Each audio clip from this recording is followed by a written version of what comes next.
ગૌશાળા તો ઇતિહાસ થઈ ગયો આપણા માટે. એક દિવસ એવો નહીં હોય કે ગૌશાળા ને ગાયો ને ગોબર ને ગૌમૂત્ર ને ગોવાળિયા ને યાદ નહીં આવતું હોય. આ તો ઓના જેવું થયું. ગોલોકમાં રાધાજી ને કૃષ્ણ સામે સામે આવ્યા.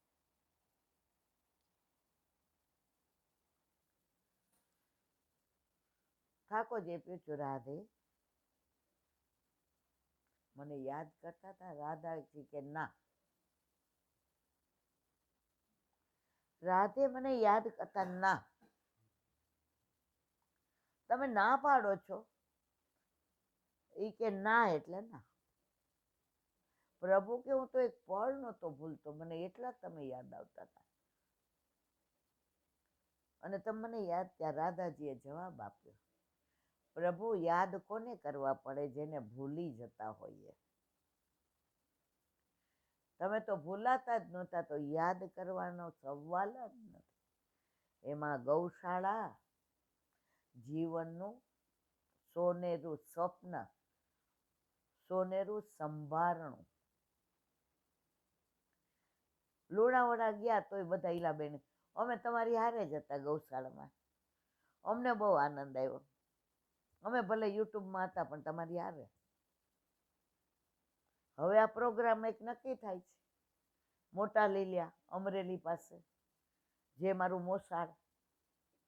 અમરેલી, લીલિયા, લાલાવદર, હલડી, દાળમાં, આ બધું મારું મોસાળ. મનમાં એક મનોરથ હતો કે બધાએ મને પાપા પગલી માંડતા જોયું હોય, બોલતા એ લોકોએ શીખવાડ્યું હોય, મોસાળમાં હાથ પકડીને હાલતા શીખવાડ્યું હોય. એ બધાનું મારા ઉપર ઋણ. અને એ લોકોએ તો મને એવી જ જોયું હોય કે આ ભણતી હોય એટલે આમ. એ લોકો કલ્પના ન કરે કે એક સ્વપ્ન હતું મારું અને મારા મામાના દીકરા ઘનશ્યામભાઈનું. બેન એક દિવસ અહીંયા આવું ને, આટલા બધાની હારે કરસ તો અહીંયા એક દી આપણે કર ને સત્સંગ. હા ભાઈ આવીશ. એ લીલામાં પહોંચી ગયા, મારાથી જવાયું નહીં. હવે એના દીકરા ઉપર એવી કૃપા થઈ, એનું નામે કાનો. ભાઈ બા 3 દિવસ અહીંયા આવો. હવે 3 દિવસ ક્યાંય આટલા વર્ષમાં હું ગઈ નથી. જ્યાં જાવ ત્યાં 1 દિવસ. ના ભાઈ બા 3 દિવસ. આ તો મારું મોસાળ. અને આ શુક્ર શનિ રવિ 3 દિવસ લીલિયામાં હોલમાં 5 થી 7. સત્સંગ તો આપણને શું આવડે, પણ આપણે બધા ગોપાલની વાતો કરીશું. મારો કહેવાનો આશય જ પ્રભુના ગુણાનુવાદ, પ્રભુની વાતો આ ગાયોમાં જે સંભળાવી મેં નહીં સંભળાવી. ઠાકોરજીએ અંદર આવીને કીધું, અને 1 મહિનો ક્યાં ગયો, આજે રડવું આવે છે. બોલો, આજે દિવસમાં એકવાર હરખના આંસુ આવી જાય. પ્રભુ ખરેખર તે 1 મહિનો અમને ગૌશાળામાં. અરે ક્યાંક જવાનું હોય ને 3, 3:30 રૂમમાં આવીએ, અને 4:15 અડધો પૂર્ણાક પછી ઉઠવાનું હોય તેમ થાય નથી જવું. આ તો રોજ સવારે 4:30 ઉઠીએ અને રાતના 12 વાગે સૂઈએ. કોણે સ્ફૂર્તિ આપીને કોણે, બધું એ જાણે. બહુ બધાએ કીધું, ઈલાબેન તમારી ઉંમર જુઓ, તબિયત જુઓ, આ પગનું ઓપરેશન, 7 દિવસ. મેં તો કાંઈ, મેં તો એમને કહ્યું કે આ મારો મનોરથ પૂરો કરવો એના હાથમાં. ક્યાં મહિનો વયો ગયો ખબર ન પડી. તો આ 3 દિવસ મોસાળનો સંબંધ છે, શરીરનો છે, દેહનો છે, પણ વૈષ્ણવી સંબંધ છે. એટલે 3 દિવસ સુધી આનંદ કરીશું. બધું કરવાના વલભ નિમિત્ત બનાવે. આજે જ હું વાંચતો તેમાં એક વાક્ય આવ્યું હતું એ કે આપણે જીવ કેવા છીએ.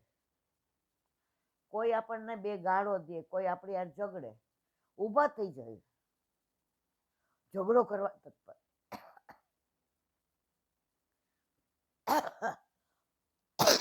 એ જ વસ્તુ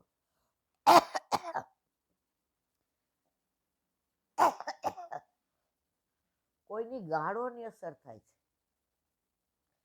ખરાબ શબ્દ. તો પ્રભુની લીલા આવે છે ત્યારે કેમ સ્પંદનો નથી થતા? ત્યારે કેમ આંખમાં આંસુ નથી આવતા વીરાના? ત્યારે કેમ એમાં તન્મય? એનો મતલબ એ છે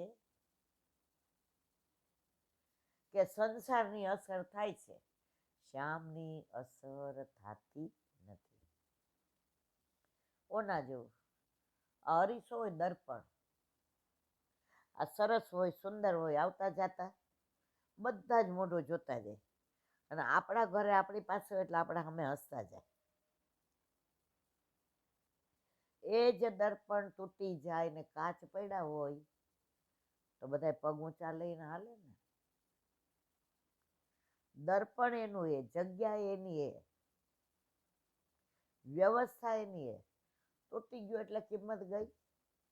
આપણે તૂટી જાશું તો બધા આમ ઊંચા પગ લઈને હાલશે. અહીંયા બેઠા હોય ત્યારે સમજાય, હમણાં બહાર જઈએ એટલે હતા એ નહીં. બોલો વલ્લભાધીશ. ભાગવત ભગવાન કી જય. વલ્લભાધીશ. ભાગવત લઈ એટલે પાછા ગૌશાળા યાદ આવ્યા વિના રે નહીં.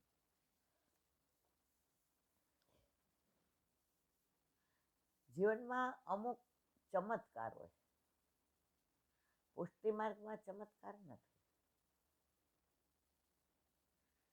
પણ આ પ્રભુની લીલા. એક મહિનો સુધી હાંચવા, ન કોઈ વ્યાધિ આવી, ન ઉપાધિ, ન શારીરિક તકલીફ. અરે બધા મને કેવું બીવડાવતા હતા, મહિનો બેન કાંઈ મેં તો કશું જ જે કર, અને ખબર જ ન પડે કે બીજે દી હવાર પડી.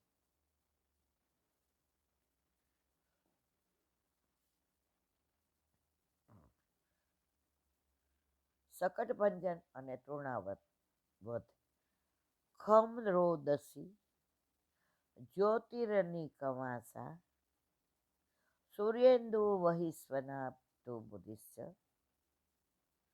દ્વીપાન નગાસ્તુ તુર્વનાની ભૂતાની યાને સ્થિર જંગમાની. શ્રી શ્યામ સુંદરલાલે બગાસું ખાઈને માતાને 3 ભુવનના દર્શન કરાવ્યા. દેખાડી દીધું હું ભગવાન છું, પણ માયા મૂકીને ભૂલવાડી દીધું. ભગવાન છું એવી ખબર પડે તો માતાનું વાત્સલ્ય પામી શકે નહીં. આગળ ઉપર ભગવાન માટી ખાશે ત્યારે તેઓ માતાને 7 ભુવનના દર્શન કરાવશે. આવો એક પ્રસંગ શ્રી સુરદાસજીએ બહુ સુંદર વર્ણ્યો. તે પ્રસંગ શ્રી ભાગવતજીમાં નથી. સૂરના શ્યામ નટખટ નંદ કિશોર એક વાર ખેલતા ખેલતા જ્યાં નંદ બાવા છે ત્યાં પધાર્યા. નંદજી શ્રી શાલિગ્રામની સેવા કરતા. આંખો બંધ કરીને બેઠા હતા. નટખટ નંદ કિશોરે વિચાર કર્યો, બાવા રોજ મને લાડુ ખવડાવે છે, પરંતુ આવો કાળો લાડુ કદી ખવડાવતા નથી. આજે હું શ્યામ લાડુ આરોગીશ. નંદનંદને શ્રી શાલિગ્રામજીને હાથમાં લઈ લીધા. તેમણે ધીમેકથી શાલિગ્રામજીને પોતાના મુખારવિંદમાં પધરાવી દીધા. શ્રી શાલિગ્રામજી મુખમાં ફસાઈ ગયા, નથી અંદર નીકળતા કે નથી બહાર. નંદને મોઢું બંધ કરી દીધું. તેમનું મુખ એવું લાગે જાણે પાનનો ડૂચો ચાવ્યો હોય. નંદ બાવાની આંખ ખોલતા ડરી ગયા. નંદ બાવાએ લાલાજીના મુખ સામે જોયું.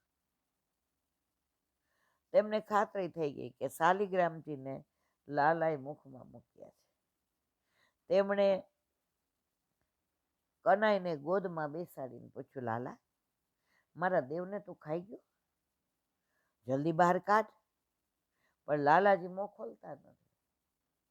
નંદ બાવાએ ધીમે રહી લાલાજીનું મોં ખોલ્યું. શાલિગ્રામજી બહાર કાઢ્યા. ત્યાં કૃષ્ણના ખુલ્લા મુખમાં નંદ બાવાને 3 લોકના દર્શન થયા. નંદજી અચંબામાં પડ્યા. પ્રભુજી કહે છે, બાવા, શાલિગ્રામજી બહારથી જળ દેખાય છે, પણ હું પ્રગટ પુરુષોત્તમ છું.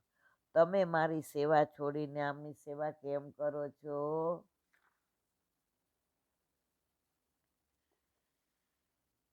આપણને વસ્તુની સિદ્ધિ મળી જાય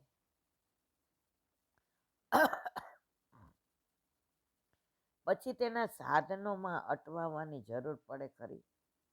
રૂમમાં પહોંચી ગયા પછી સીડીને માથા ઉપર લઈને ફરાય? સિદ્ધિ મળ્યા પછી કોઈ સાધનનો વારંવાર ઉપયોગ કરતું નથી. આમ પ્રભુએ નંદ બાવાને પોતાના મુખારવિંદના 3 લોકના દર્શન કરાવ્યા. આ જ પ્રમાણે રામાયણમાં શ્રી રામજીએ માં કૌશલ્યા અને ત્રિભુવનના દર્શન કરાવ્યા.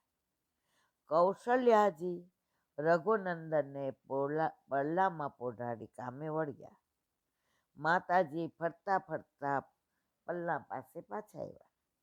દેખી રામ માતહી નિજ રૂપ અદ્ભુત અખંડ, રોમ રોમ પ્રતિ લગે કોટી કોટી બ્રહ્માંડ.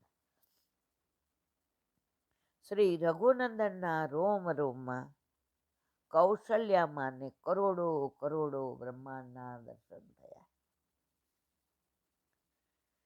કૌશલ્યાજી અચંબામાં પડી ગયા. શું અમારો રામ છે? ભગવાન સમજાવે છે, માડી, તમને જ્યારે જ્યારે શંકા થાય ત્યારે ત્યારે મારે મારું મહાત્મ જ્ઞાન પ્રગટ કરવું પડે છે. યશોદામાને જ્યાં વિચાર આવ્યો કે મારું બાળકૃષ્ણ આટલું બધું દૂધ કેવી રીતે પીતો હશે, ત્યારે પ્રભુએ ત્રિલોકના દર્શન કરાવીને શંકા દૂર કરી. માં, જોઈ લે, મારું પેટ કેટલું મોટું છે. શ્રી ભાગવતજીની એક ખૂબી છે. જ્યારે જ્યારે બાલકૃષ્ણલાલજી સીધી સરળ લીલાઓ ચાલતી હોય ત્યાં સુખદેવજી એક અદ્ભુત લીલાનું વર્ણન કરે, જેથી સાંભળનારના મનમાં એવો લૌકિક ભાવ ન રહે કે જેવો મારો દીકરો છે એવા કનૈયો નંદ યશોદાજીનો દીકરો છે. શ્રોતાના ચિત્તમાં આવી કોઈ અંધશ્રદ્ધા ન જાગે તે માટે શ્રી સુખદેવજી થોડી થોડી વારે એક અદ્ભુત લીલાનું દર્શન કરે. પ્રકરણ 16 અહીંયા સમાપ્ત. પ્રકરણ 17 કાલે આવશે. રામ શ્યામનું નામકરણ. વ્રજ વિહાર. વ્રજ વાલું રે વૈકુંઠ નહીં આવું. વ્રજ યાદ આવ્યું છું હવે પાછું. પણ હવે આ સપ્ટેમ્બરમાં તો જવાય નહીં, કારણ કે ઓક્ટોબરમાં લીલી પરિક્રમા. હમણાં 27મે જવાનું ચંપારણ.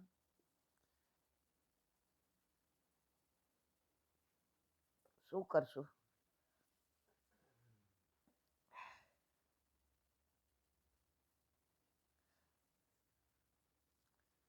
કોયલા ઘાટ તત્સમીપે ચ વિખ્યાતમ તીર્થ વસુદેવ તારકમ,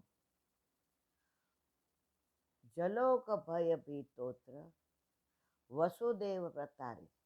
તેમની પાસમાં વસુદેવ તારક તીર્થ પ્રખ્યાત છે. વસુદેવ તારક તીર્થ એટલે કોયલા ઘાટ. જળ પ્રવાહથી ભયભીત વસુદેવ અહીંયા તારેલા. પૂર્ણિમાયામ, આજે જો પૂર્ણિમા છે ને એ શ્લોક આવ્યો. આપણામાં કાંઈ ગોઠવતા નથી. આ વલ્લભની કૃપાનો ફળ.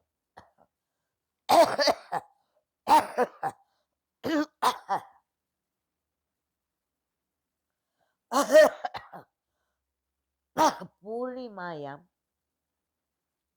ચ સંક્રાંતો માઘ કાર્તિક્યોસ તથા વૈતરણીમ ચ ગામ દધ્યાત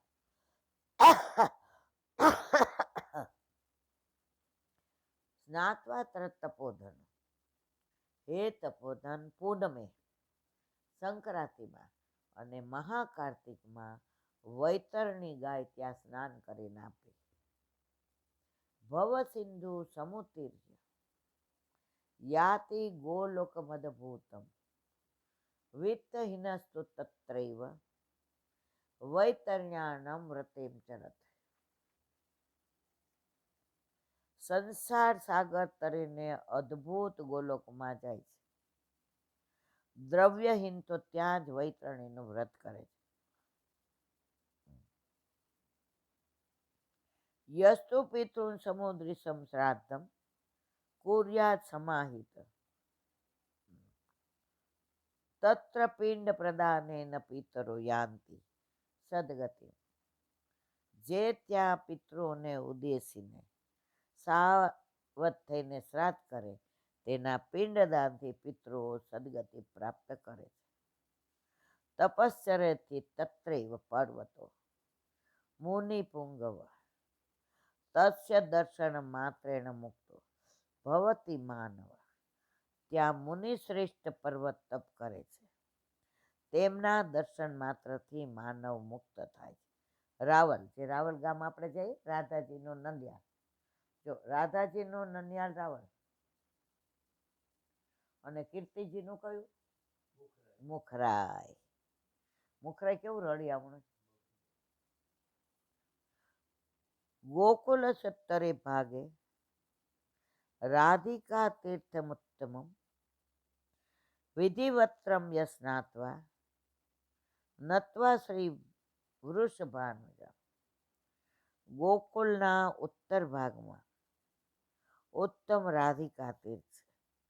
ત્યાં વિધિપૂર્વક સ્નાન કરીને શ્રી વૃષભાન પુત્રીજીને નમન કરીને બ્રાહ્મણયાસ્ય સપત્નિકાન ભોજયિત વેદપારગાન અમલા કમલા તસ્ય ગૃહે તિષ્ઠતિ સર્વદા.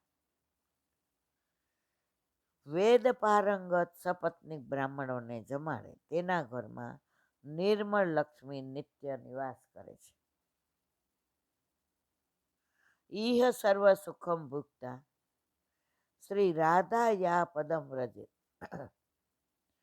દુઃખદારિદ્ર્ય સદૌભાગ્ય તદ વંશે પી ન જાય.